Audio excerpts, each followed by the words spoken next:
Hello friends, welcome back to cinema secrets. இன்னைக்கு இந்த வீடியோவில் நான் பேச போகிறது ரொம்ப முக்கியமான ஒரு விஷயம் நண்பர்களே. என்ன மேட்டர் அப்படின்னு கேட்டிங்கன்னா, இன்னைக்கு நம்ம தமிழ் சினிமாவில் இருக்கக்கூடிய மிகப்பெரிய பிரபலங்கள் மற்றும் மிகப்பெரிய நடிகர்களோட வாரிசெல்லாம் சரியான படங்கள் பண்ணாமல் சரியாக ஜெயிக்காமல் அவங்களுக்கு இருக்கக்கூடிய இந்த சோஷியல் ப்ரெஷர்னால அவங்க உயிரையே விட்டுறாங்க பார்த்தீங்களா. இது ரொம்ப சோகமான ஒரு நிகழ்வு தான். இந்த மாதிரி நடக்கிறதுக்கு முக்கியமான காரணங்கள் என்ன அப்படின்றத யாருமே தெளிவாக சொல்ல மாட்டாங்க. ஆனால் என்னோட அனுபவத்திலிருந்து நான் தெரிஞ்சுக்கிட்ட ஒரு சில விஷயங்களை இந்த வீடியோல நான் ஷேர் பண்ண போறேன். அதனால இது சினிமாவையும் தாண்டி வேற தொழில்களில் இருக்கக்கூடிய ஜாம்பவான்களின் பசங்க கூட ஒரு சில பேர் ஜெயிக்காததுக்கு முக்கியமான காரணம் என்ன அப்படின்றத பத்தி தான் இந்த வீடியோல நம்ம தெளிவா பேச போறோம். அதனால இந்த வீடியோவை இன்ட்ரோடக்ஷன் இந்த மாதிரி பேசி நான் வளர்க்க விரும்பல. அதுக்கு மாறாக வீடியோவில் நேரா போய் எந்தெந்த மாதிரியான மிகப்பெரிய நடிகர்களோட பசங்கள்லாம் சரியா சினிமால கெளிக்காம அவங்களோட வாழ்க்கையே நாசமா போன கதைகள்லாம் நிறைய இருக்கு. அதெல்லாம் என்னன்றதை பேசிட்டு இந்த வீடியோட இறுதியில அதுக்கு காரணம் என்ன அப்படின்ற ஒரு தெளிவை நான் சொல்றேன். அதனால இந்த வீடியோ நீங்க கடைசி வரைக்கும் பாருங்க. அதுக்கு முன்னாடி மறக்காம நம்ம சேனலை சப்ஸ்கிரைப் பண்ணாத நண்பர்கள் நம்ம சேனலையும் சப்ஸ்கிரைப் பண்ணிட்டு வாங்க நண்பர்களே. இப்ப வீடியோ உள்ள போவோம். இப்போ இந்த லிஸ்ட்ல முதலாவதா சொல்ல போற நடிகர் யாருன்னு பாத்தீங்கன்னா, நடிகர் மனோஜ் கே பாரதி அவர்கள். அதாவது மனோஜ் கே பாரதி அவர்கள் இப்போ சமீபத்துல நேற்று காலமாயிட்டாருன்னு நினைக்கிறேன். ஏன்னா ரொம்ப ஒரு அதிர்ச்சிகரமான ஒரு விஷயம். ஏன்னா முந்தா நேற்று நைட் எனக்கு அந்த நியூஸ் வந்து நம்ம தெரிஞ்ச பிஆர்ஓ மூலமா எனக்கு கிடைச்சது. ஃபர்ஸ்ட் நான் நம்பவே இல்லை. ஏன்னா ஏதாவது ஒன்றத்தை கிளப்பி விடுறீங்களான்னு. அப்புறம் நம்ம சோர்ஸ்ல விசாரிச்சதுக்கு அப்புறம் தான் தெரியுது ஒரு காலமாயிட்டாருன்னு. என்ன காரணம் அப்படின்னு விசாரிச்சு பார்த்தா, தன்னோட 48வது வயசுல அவருக்கு கார்டியாக் அரெஸ்ட் வந்திருக்கு அப்படின்ற மாதிரி ஒரு காரணத்தை சொன்னாங்க. இதுக்கு பின்னணியில என்ன நடந்தது அப்படின்னு பாத்தீங்கன்னா, ஒரு வாரத்துக்கு முன்னாடி அவருக்கு ஒரு பைபாஸ் சர்ஜரி பண்ணியிருக்காங்க. அந்த சர்ஜரி பண்ணதுக்கு அப்புறம் ஒரு வாரத்திலே வந்து அவருக்கு கார்டியாக் அரெஸ்ட் வந்து இறந்துட்டார் அப்படின்ற மாதிரி சொல்றாங்க. ஆனா இது வந்து இந்த ஒரு வாரத்துல நடந்த ஒரு பிரச்சனை அப்படின்னு கேட்டீங்கன்னா அதுதான் கிடையாது நண்பர்களே. பல காலமா ஒரு சினிமால இருக்கும் போது அவருக்கு ஏற்பட்ட பிரஷர் அப்படின்ற மாதிரி சொல்லப்படுது. இது வந்து இப்ப நான் சொல்றது உங்களுக்கு புரியாது. இருந்தாலும் இவரோட கெரியர் எப்படி ஆரம்பிச்சு இன்னைக்கு எப்படி வந்து அவரோட கெரியர் முடிஞ்சிருச்சு அப்படின்ற ஒரு நிகழ்வை சொல்றேன், உங்களுக்கே புரிஞ்சு போயிடும். அதாவது மனோஜ் கே பாரதி அவர்கள் வந்து தாஜ்மஹால் அப்படின்ற ஒரு படத்தின் மூலமாக தமிழ்ல அறிமுகமானார் இல்லைங்களா. அந்த படத்தை பார்க்கும்போது எல்லாருமே என்ன நினைச்சாங்க அந்த காலகட்டத்தில் பார்த்தீங்கன்னா, பாரதி ராஜா எவ்வளவு பெரிய ஒரு இயக்குனர் சிகரம், அவரோட பையனை வந்து அவர் இந்த மாதிரி தான் இன்ட்ரடியூஸ் பண்ணி விடுவாரு. அதனால இந்த பையன் ஈஸியா இந்த நெப்போட்டிசம் அப்படின்ற ஒரு டேர்ம்ஸ் வந்து நம்ம கத்து வச்சுக்கிறோம். ஆனா நெப்போட்டிசத்துக்கு பின்னாடி இருக்கிற வழிகளை வந்து நம்ம பெருசா பேசுறது இல்ல. சோ அந்த மாதிரி வாரிசு நடிகர் தானே, அதனால அப்படி வாரிசாவே வந்துட்டாருப்பா, அவ்வளவுதான்ப்பா, இவருக்கு என்ட்ரி கிடைச்சிருச்சுப்பா அப்படின்ற மாதிரிலாம் நிறைய பேர் சொல்லுவாங்க. இது உண்மைதான். நெப்போட்டிசம் மற்றும் வாரிசு நடிகர்கள் சினிமாக்குள்ள ஈஸியா வந்தாலுமே ஒரு நடிகன் ஒரு பேக்ரவுண்ட் சப்போர்ட் இல்லாம வர நடிகனுக்கு இருக்கிற பிரஷரையும் தாண்டி இந்த மாதிரி வாரிசு நடிகர்களுக்கு ஏகப்பட்ட மன உளைச்சலும் பிரஷரும் இருக்கும் அப்படின்றத எல்லாருமே புரிஞ்சுக்கணும். ஏன்னா ஒரு தாஜ்மஹால் படத்துக்கு வரதுக்கு முன்னாடி ஜஸ்ட் லைக் தட் பாரதி ராஜாவோட பையன் தானே வீட்டில் சாப்பிட்டு படுத்து தூங்கிட்டு அப்படியே நேரா கிளம்பி வந்து நடிக்க வந்த ஆள் கிடையாது. அதுக்கு பதிலாக இவர் பல விஷயங்களை கத்துக்கிட்டு தான் வந்தாரு. அந்த பயணம் எப்ப ஆரம்பிச்சதுன்னு பாத்தீங்கன்னா, சின்ன வயசுல இருக்கும் போதே இவருக்கு மியூசிக்ல தான் ரொம்ப ஆர்வமாங்க. அதனால மியூசிக்ல வந்து என்னென்ன இன்ஸ்ட்ருமெண்ட்லாம் இருக்கோ எல்லாத்தையும் கத்துக்கிட்டு கீபோர்ட்லயே பாத்தீங்கன்னா கிட்டத்தட்ட 12th கிரேட் வரைக்கும் போயிருக்காரு. போனது மட்டும் இல்லாம அவரு ஸ்கூல் படிக்கும் போது பிளாக் ஷோ அப்படின்ற ஒரு மியூசிக்கல் ட்ரூப் வச்சு மியூசிக்ல நல்லா பெருசாகணும் அப்படின்ற மாதிரி தான் ஒரு எய்மோட அவர் சுத்திட்டு இருந்திருக்காரு. அந்த காலகட்டத்தில் ஒரு 12th கிரேட் முடிக்கும் போது அவர் வீட்டில் என்ன சொல்லிட்டாராம் பாரதி ராஜா அவர்கள், உனக்கு வயசு ஆயிடுச்சு, அதனால நீ ஒரு காலகட்டத்துக்கு அப்புறம் ஒன்று நீ நடிகராவோ இல்லை இயக்குனராவோ ஆகணும், அதனால இந்த மியூசிக் எல்லாம் விட்டுட்டு நீ பிலிம் மேக்கிங் உள்ளவா அப்படின்ற மாதிரி சொல்லிட்டு இருக்காங்க. இதனாலதான் பாத்தீங்கன்னா அந்த மியூசிக் அப்படின்ற அவரோட ஆசையை வந்து ஒரு சோசியல் பிரஷர்னால அவர் கை விட்டதுக்கு அப்புறமா அவர் வந்து டைரக்ஷனுக்குள்ள வந்திருக்காரு. டைரக்ஷனுக்குள்ள வரும்போது மணிரத்னம் அவர்கள் கிட்ட பாம்பே படத்துல அசிஸ்டன்ட் டைரக்டரா ஒர்க் பண்ணிருக்காரு. இதுக்கப்புறம் பாத்தீங்கன்னா பல சின்ன படங்களில் இவர் வந்து உதவி இயக்குனரா வேலை பார்த்தது மட்டும் இல்லாம பாரதி ராஜா அவர்கள் கூடவே வந்து ஒரு உதவி இயக்குனரா வேலை பார்த்திருக்காரு. இந்த மாதிரி வேலை பார்த்துட்டே இருக்கும்போது இவருக்கு ஒரு காலகட்டத்தில் நம்ம இயக்கிறதுக்கு முன்னாடி நம்மளுக்குன்னு ஒரு ஃபேஸ் வேல்யூ வரணும்னு சொல்லி இவர் ஆக்டிங்லயே இறக்கி விடுறதுக்கு முயற்சி பண்ணிருக்காங்க. அந்த மாதிரி நேரத்தில் இவர் இன்ட்ரெஸ்டடா இருந்தாரா இல்லையா அப்படின்றது நம்மளுக்கு தெரியாது. ஆனா ஒரு பிரஷர்னால ஒரு நடிகராக தள்ளப்பட்டார். அந்த காலகட்டத்தில் நடிக்கிறதுக்காச்சும் நம்ம ப்ராப்பரான ட்ரைனிங் கத்துக்கணும்னு சொல்லி மறுபடியும் புளோரிடால போய் கிட்டத்தட்ட ஒரு வருஷம் ஆக்டிங் ட்ரைனிங் எடுத்ததுக்கு அப்புறமா தான் அவர் தாஜ்மஹால் படத்திலேயே நடிக்க வந்தார் அப்படின்ற மாதிரி சொல்லப்படுது. ஆனா எதிர்பாராத விதமா அந்த படம் வந்து சரியா போகல. மனோஜ் அவர்களோட ஆக்டிங் வந்து எக்ஸ்ட்ரானரியா அந்த படத்துல இருக்கும். இது மட்டும் இல்லாம இந்த படத்துக்கு இசை ஏஆர் ரகுமான், பாரதி ராஜா அவர்களோட இயக்கம். இருந்தாலும் இந்த படம் சரியா போகாததுக்கு காரணம் அந்த காலகட்டத்தில் இந்த மாதிரி புது ஹீரோக்களை மக்களால் ஏற்றுக்க முடியல. மற்றும் இந்த படத்துக்கு காம்படிஷனா வந்தது சங்கர் அவர்களோட முதல்வன் படம். ஸோ இந்த ரெண்டு காம்படிஷனோட கம்பேர் பண்ணா தாஜ்மஹால் படத்துல இருக்கிற பாடல்கள்லாம் மிகப்பெரிய ஹிட். ஆனா படமா வந்து முதல்வன் தான் ஹிட் ஆச்சு. இருந்தாலும் அவர், நான் ஏற்கனவே சொன்ன பார்த்தீங்களா, மியூசிக்ல ரொம்ப இன்ட்ரெஸ்ட்னு, அதனாலதான் அவரோட முதல் படமான தாஜ்மஹால் படத்துல ஈச்சி எலுமிச்சின்னு ஒரு பாட்டு வரும். அந்த பாட்டை அவரே பண்ணாரு, ஏஆர் ரஹ்மான் அவர்களோட கம்போசிங்ல. இந்த மாதிரி வாய்ப்புன்றதோட இந்த வாய்ப்பை யாராலையுமே பயன்படுத்திக்க முடியாது, அதுக்கு நல்ல டேலண்ட் இருந்தாதான். ஸோ அந்த அளவுக்கு ஒரு டேலண்டான ஆள் தான் மனோஜ் கே பாரதி அவர்கள். இருந்தாலும் ஒரு காலகட்டத்துக்கு அப்புறம் ஒரு நடிகரா நம்மளால ஷைன் ஆக முடியாது, ஆனா நம்ம ஒரு இயக்குனரா இருக்கணும் அப்படின்ற மாதிரி சொல்லியிருக்காங்க இல்லையா. அதனால நம்ம ஒரு படத்தை இயக்குவோன்னு 2023 வருஷம் மார்கழி திங்கள் அப்படின்னு ஒரு படத்தை இயக்குனாரு. அந்த படம் எதிர்பாராத விதமா சரியா போல. இதுக்கப்புறம் தன்னோட தந்தை பாரதி ராஜா அவர்கள் இயக்கிய சிகப்பு ரோஜாக்களை இன்னைக்கு இருக்கிற ஒரு வெர்ஷன்ல நம்ம கொண்டு போகணும், சிம்புவெல்லாம் வச்சு ட்ரை பண்ணாரு. அந்த படமும் வந்து சரியா செல்படுக்கல. அதுக்கப்புறம் ஒரு சில படங்கள்ல வந்து இவர் உதவி இயக்குனரா இருக்கிறது மட்டும் இல்லாம சின்ன சின்ன கேரக்டர் ரோல் பண்ணாரு. ஸோ இதுதான் அவரோட பயணமா இருந்தாலும் இந்த பயணத்துல நம்ம ஒரு நோட் பண்ண வேண்டிய ஒரு விஷயம் இருக்கு நண்பர்களே. என்னன்னா, ஒரு மிகப்பெரிய ஜாம்பவான் இயக்குனரோட பையன் இன்னைக்கு இருக்கிற சோசியல் பிரஷர்ல அவர் வந்து சாதிச்சே ஆகணும் அப்படின்னு ஒரு பிரஷர்ல இருக்கிறனால தான் இத்தனை விஷயங்களை அவர் ட்ரை பண்ணியிருக்காரு. அவரோட இன்ட்ரெஸ்டான மியூசிக் அப்படின்றத கைவிட்டதுக்கு அப்புறமா இந்த ஒரு பிரஷரும் இவரோட இந்த நிலைமைக்கு காரணம் அப்படின்ற மாதிரி நான் சொல்லலைங்க, தம்பி ராமையா அவர்களே சொல்லிட்டாரு. இது மாதிரி பல பேர் வெளில சொல்லாம இருக்கிறாங்க. ஆனா சினிமாக்குள்ள இருக்கிற எங்களுக்கு தெரியும், இந்த நெப்போட்டிசம்னு சொல்லி நாம தட்டி கழிக்கிற ஒரு சில நடிகர்களுக்கு எந்த அளவுக்கு சொசைட்டி பிரஷர் இருக்கும்னு. அந்த ஒரு பிரஷர் கூட இவரோட இந்த மரணத்துக்கு காரணமா இருக்கலாம். இருந்தாலும் நம்ம சினிமா சீக்ரெட் சார்பாக நம்மளோட மனோஜ் கே பாரதி அவர்களுக்கு ஒரு ஆழ்ந்த இரங்கலை தெரிவிச்சிடலாம். இதே மாதிரி அடுத்த ஒரு டேலண்டடான நடிகர் தான் நடிகர் சக்தி வாசுதேவ் அப்படின்ற மாதிரி நான் சொல்லுவேன். ஏன்னா இவர் வந்து ஆரம்பத்தில் ஒரு சினிமா நடிகராக வரணுமா அப்படின்றதெல்லாம் சின்ன வயசுல சத்தியமா யோசிச்சிருக்க மாட்டாரு. நம்மளோட தலையெழுத்து என்ன பண்றது, ஒரு இயக்குனருக்கும் ஒரு நடிகருக்கும் பிறந்துட்டோம், இனிமேல் பெருசா ஆகிற வரைக்கும் நம்மளோட லைஃபை அவங்க தான் டிசைன் பண்ண போறாங்க, நம்மளுக்கு அந்த சுதந்திரமே கிடைக்காது அப்படின்றத அவங்கவுங்க வீட்டில் போய் பார்க்கும்போது தான் நம்மளுக்கு தெரியும்.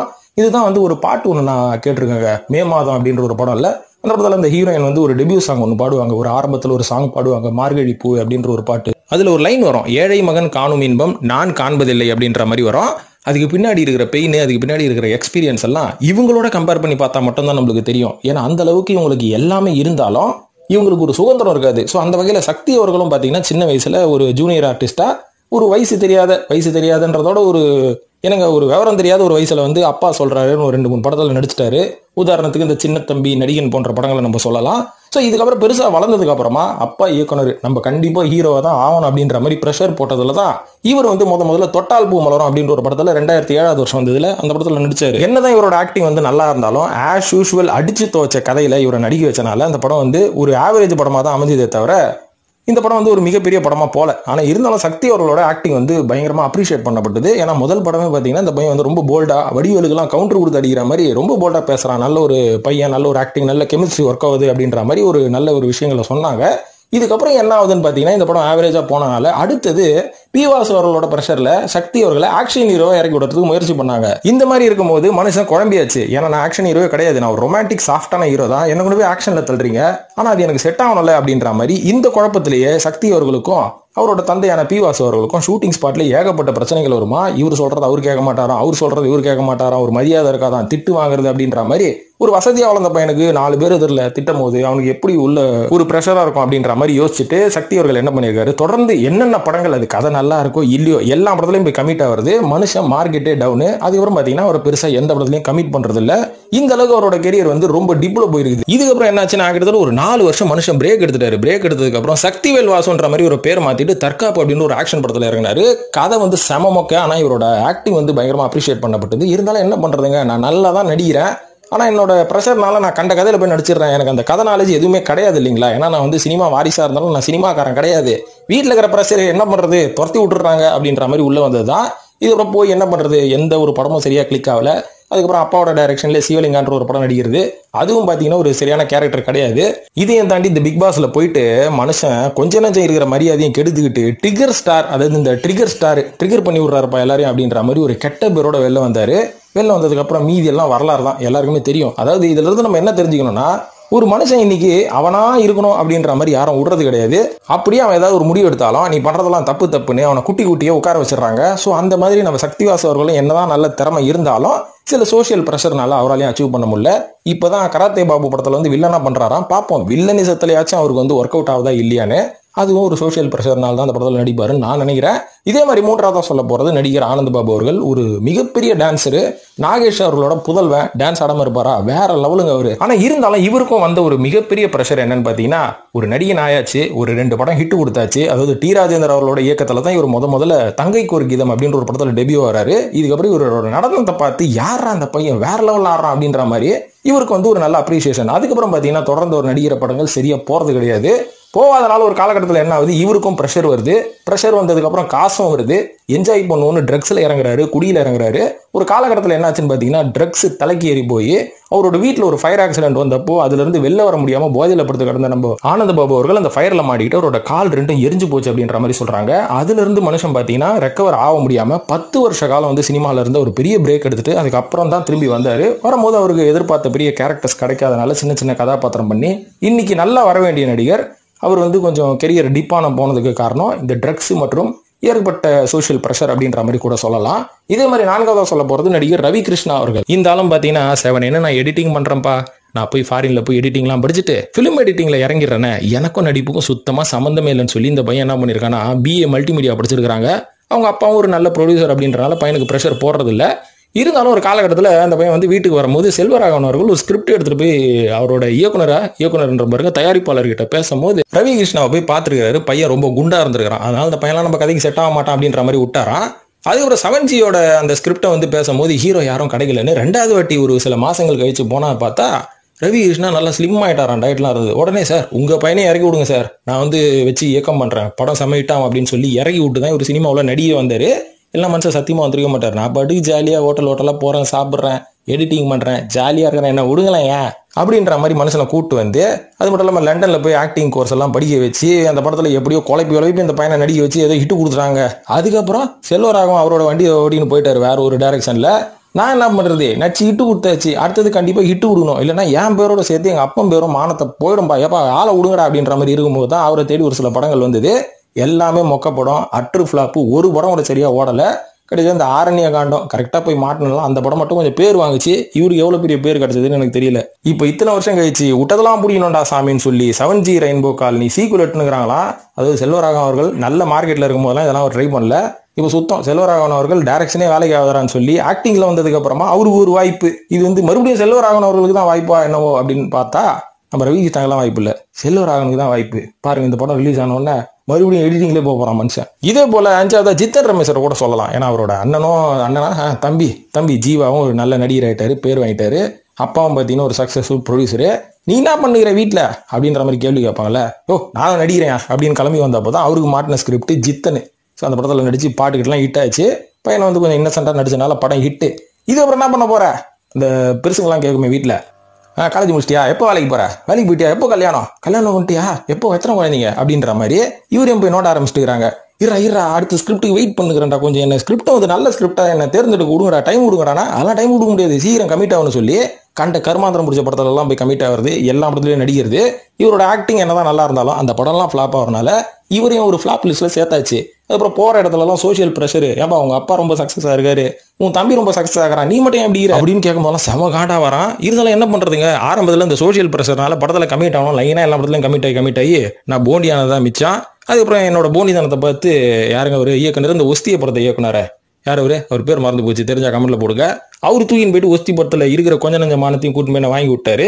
நான் ஒரு நல்ல நடிகன் தான், எனக்கு நல்ல பேக்ரவுண்ட் இருந்தாலுமே கூட எவனும் படம் வாய்ப்பு கொடுக்க மாட்டாரே அப்படின்ற மாதிரி வருத்தப்படுறாரு ஜித்தன் ரமேஷ் அவர்கள். இதே மாதிரி 6வதா சொல்ல போறது நம்ம சிவாஜி கணேசன் அவர்களின் முதல் மகனான ராம்குமார் அவர்கள் சமீபத்துல மாட்டி, அப்பா வாங்கின வீட்டையெல்லாம் ஒரு அளவுக்கு கொண்டு வந்துட்டீங்க பார்த்தீங்களாடா, மானத்தை வாங்கி விட்டீங்களாடா அப்படின்ற அளவுக்கு சோசியல் மீடியால எல்லாரும் கிழின்னு கிழிச்சாங்க. அது என்ன காரணம்ன்றது நீங்க எந்த வீடியோ பார்த்தாலும் தெரியும். இருந்தாலும் என் சைட்ல இருந்து ஒரு காரணம் சொல்றதுக்கு முக்கியமான காரணமே என்னன்னு பாத்தீங்கன்னா, சோசியல் பிரஷர். என்ன பிரஷர், சிவாஜி குடும்பம், அந்த குடும்பத்துல இருந்து ஒரு நல்ல நடிகன் கூட இன்னும் வெளில வரல, அடுத்த தலைமுறையாச்சும் வரட்டும் அப்படின்னு சொல்லி ராம்குமார் அவர்கள் தன்னோட 2 மகன்களையும் சினிமால இறக்குனதுதான் மிகப்பெரிய ஒரு துரதிருஷ்டம் அப்படின்ற மாதிரி நான் சொல்லுவேன்.